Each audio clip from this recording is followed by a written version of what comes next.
अस्सलामुअलैकुम वरहमतुल्लाहि वबरकातुहू। आऊज़ु बिल्लाहि मिनश्शैतानिर्रजीम, बिस्मिल्लाहिर्रहमानिर्रहीम। जी, तो हम कर रहे हैं सूरतुल फजर लफ्ज़ बाय लफ्ज़ तर्जुमे और मुख्तसर तफसीर के साथ। और सूरतुल फजर में 30 आयत हैं, जिनमें से 14 आयत हमने पार्ट 1 में की। अगर कोई इस वीडियो पर पहली बार आए हैं तो पार्ट 1 ज़रूर देखें, क्योंकि सूरतुल फजर की पहली 14 आयत में अल्लाह ताला ने अपने बंदों को हिदायत देने के लिए अपनी 5 नेमतों की कसम फरमाकर उन काफिर कौमों से इबरत हासिल करने का हुक्म दिया, जिनके लिए आखिरत का अजाब तो अभी बाकी है, दुनिया में भी अजाब देकर निस्तो नाबूद कर दिया। वो कौमें जिनके पास अल्लाह की किसी नेमत की कमी नहीं थी, अगर कमी थी तो बस हिदायत की। सिर्फ और सिर्फ हिदायत की कमी की वजह से खुद तो गर्क हुए, साथ में पूरे पूरे लश्कर को भी अपने साथ तबाह कर लिया। और यही चीज़ हमने सेकंड पार्ट यानी सूरह फजर की बाकी 6 आयत में सीखी कि अल्लाह हर इंसान को अपनी नेमत देकर भी आजमाता है और लेकर भी आजमाता है, लेकिन हर नेमत बगैर हिदायत के इसके लिए मज़ीद नुकसान बन सकती है। जैसे अल्लाह ने आपको सेहत जैसी नेमत देकर आजमाया, अब अगर आप इससे खैर के काम करते हो तो ये आपके लिए नेमत है, और अगर फसाद के काम करते हो तो ये आपके लिए जहमत है। और अगर दौलत जैसी नेमत से आजमाया, अगर आप इससे खैर के कामों में लगाते हो या हकूक़ुल इबाद पर खर्च करते हो या अल्लाह की राह में सदका व खैरात करते हो तो आप लोगों के लिए नेमत है। और यही माल अगर आप गलत काम, अयाशी या फजूल खर्च में लगाया तो ये आप लोगों के लिए जहमत है। और अगर अल्लाह ने आपको औलाद जैसी नेमत से नवाजा और आप लोगों ने इसकी तरबियत अच्छी की तो यही नेक अमाल करके आप लोगों के लिए रहमत बन सकती है, और अगर तरबियत अच्छी नहीं की तो औलाद से बड़ी जहमत नहीं हो सकती। अब आज करेंगे हम सूरतुल फजर का तीसरा पार्ट, जिसमें अल्लाह ताला क़यामत की कुछ हौलनाकियाँ बयान फरमाकर काफिर को डराया है और मोमिन के लिए खुशखबरी है। वो क्या है, लफ्ज़ बाय लफ्ज़ तर्जुमे और मुख्तसर तफसीर के साथ समझते हैं। कल्ला हरगिज़ नहीं, ईज़ा जब दुक्काती पुस्त कर दी जाएगी अर्दू ज़मीन, दक्कन दक्का कूट कूट कर, यानी क़यामत के दिन का मंजर बयान किया जा रहा है कि ज़मीन पर कुछ नहीं रहेगा, कोई इमारत, कोई दरख्त, कोई पहाड़, कुछ भी नहीं होगा। वजाआ और आएगा रब्बु का तुम्हारा रब, वल मलाकु और आएंगे फरिश्ते, सफ़न सफ़ा, कतार दर कतार। इस आयत में भी क़यामत के दिन के बारे में बताया जा रहा है कि जिस दिन तुम्हारा रब और फरिश्ते तुम्हारे सामने आ जाएंगे।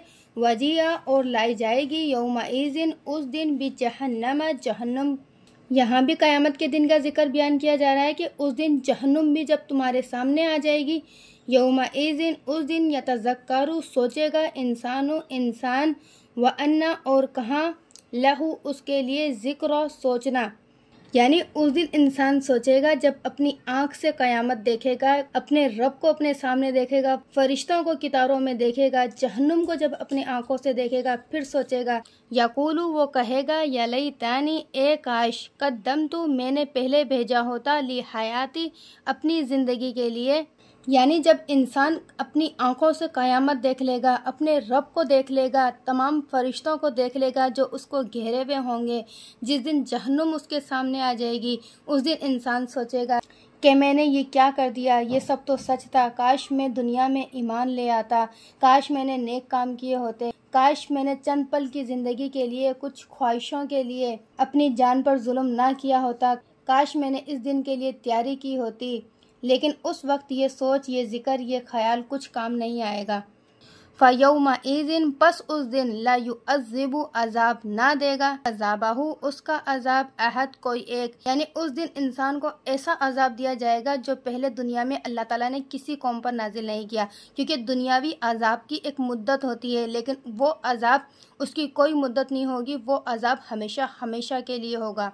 वला युसीकु और ना बांध कर रखेगा, वसाक़हु उसका बांधना, अहद कोई एक, यानी उस दिन अल्लाह ताला ऐसे इंसानों को जकड़ेगा कि वहाँ से कोई इंसान नहीं भाग सकता।